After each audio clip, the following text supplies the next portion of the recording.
Christians, the Bible is a horrific moral guide, despite what you may think. Christians love to claim that the Bible is the ultimate source of morality. They insist that without it, we'd all be running wild, stealing, killing, and eating babies or some business like that. But there's a problem.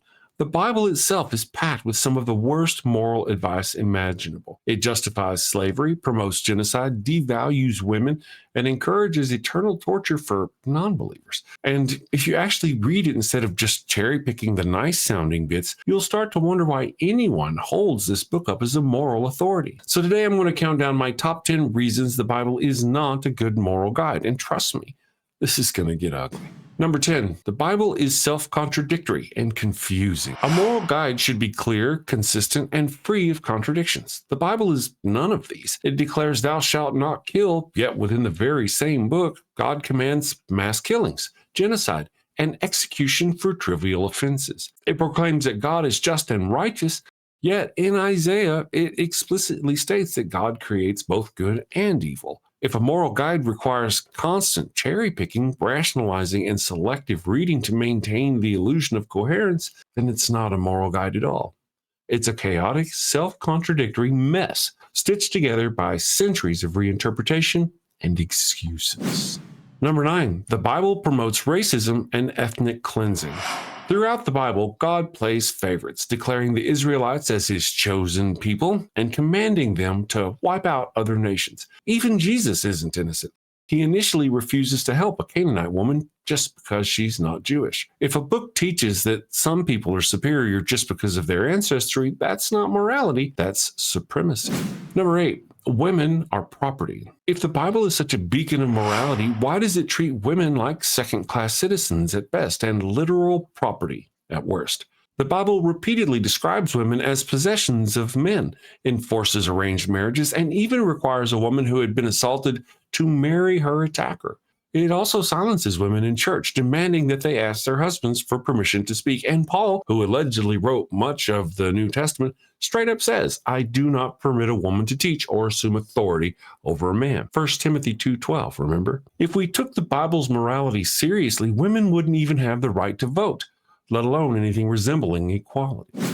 Number 7, the Bible is obsessed with eternal torture. A truly moral system should be about justice, not infinite punishment for finite crimes. But the Bible's God is obsessed with eternal torture. Jesus himself talks about hell more than anyone, warning about unquenchable fire and the weeping and gnashing of teeth. And it's not just for murderers or tyrants. It's for anyone who doesn't worship correctly. If we saw a parent threatening to torture their child forever for disobedience, we'd call that abuse. But when God does it, we're supposed to call it love? Number 6, killing anyone who disagrees. A real moral guide should emphasize things like tolerance and human rights. Instead, the Bible has a long history of commanding death for anyone who doesn't worship Yahweh. It even says that if your own family member worships another god, you should be the first one to stone them to death. That's not morality. That's religious terrorism. And if you think Jesus softened things in the New Testament, think again. He says unbelievers will be thrown into a furnace of fire, Matthew 13:50. That's not the kind of morality you'd expect from an all-loving God. Does sound like something you'd expect from an evil God monster, though. Number 5, genocide is God's hobby. If genocide is wrong, then the Bible's God is one of history's worst offenders, from drowning the entire world in a flood to ordering the slaughter of entire cities, including children and animals. The Bible's God seems to have a serious bloodlust. And let's not forget the infamous Canaanite genocide, where God commands the Israelites to unalive every man, woman, and child because they weren't part of his chosen tribe. If any other book contained these commands, we'd call it extremist propaganda. So why does the Bible get a pass? Number 4, the Bible endorses child abuse. You'd think a book claiming to teach morality would protect children, right? Instead, the Bible literally says, spare the rod, spoil the child. That's, if you spare the rod, you will spoil the child. Encouraging parents to use violence as discipline. It even commands that disobedient son be stoned to death. And let's not forget the story of Abraham, where God orders him to murder his own son as a test of faith. Of course, he didn't, right? Last second. A book, though, that encourages hitting kids and murdering them for disobedience and treating them as child sacrifices as virtue is not a moral guide. It's a horror story.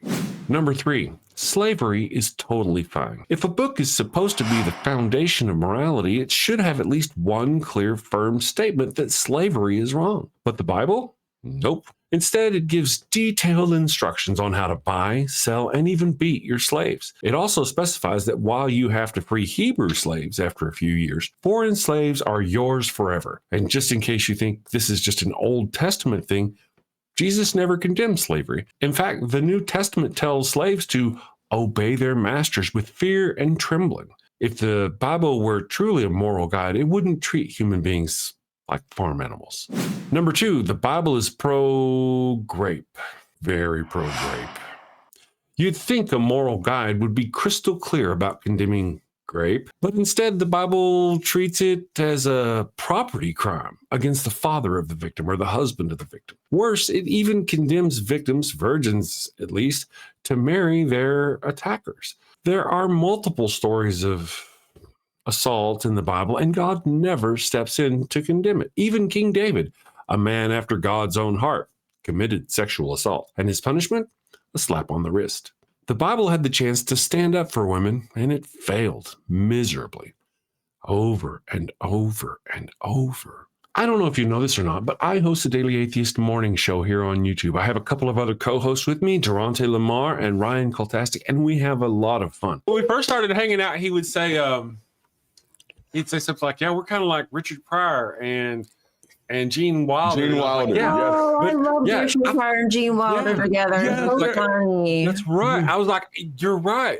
You make the perfect Gene Wilder to my Richard Pryor. and I just didn't know if I didn't know if he was getting it or not. Every time we would do something like that, I was like, man, me and you're like chess pieces. We're like, I'm the black pieces and you're the white pieces, and everybody would just ignore it and move on. I'm like, come on, people, I'm working here. I'm working.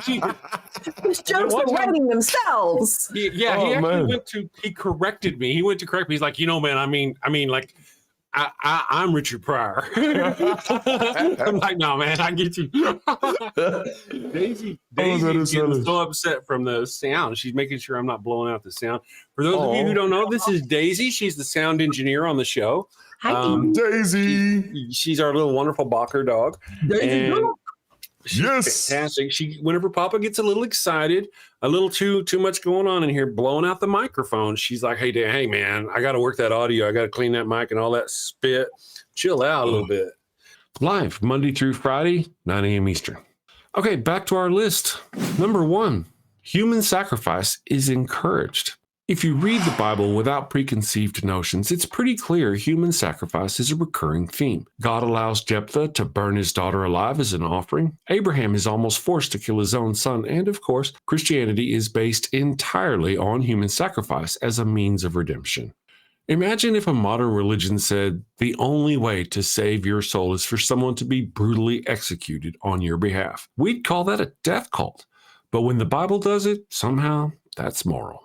As you can see, the Bible is not a good moral guide. It justifies slavery, genocide, rape, and eternal torture, all while contradicting itself at every turn. If morality is real, then the Bible fails its own test. So the next time someone says the Bible is the foundation of morality, ask them, have you actually read it? Christians, did you know Jesus was not sacrificed for your sins? Click over here to see my top 10s video on why Jesus was not sacrificed for you. If you want to see an ex-pastor destroy the Bible, click down here to see my buddy, Durante Lamar. Oh, and check out ex-Jehovah's Witness Ryan Kultastic down over here.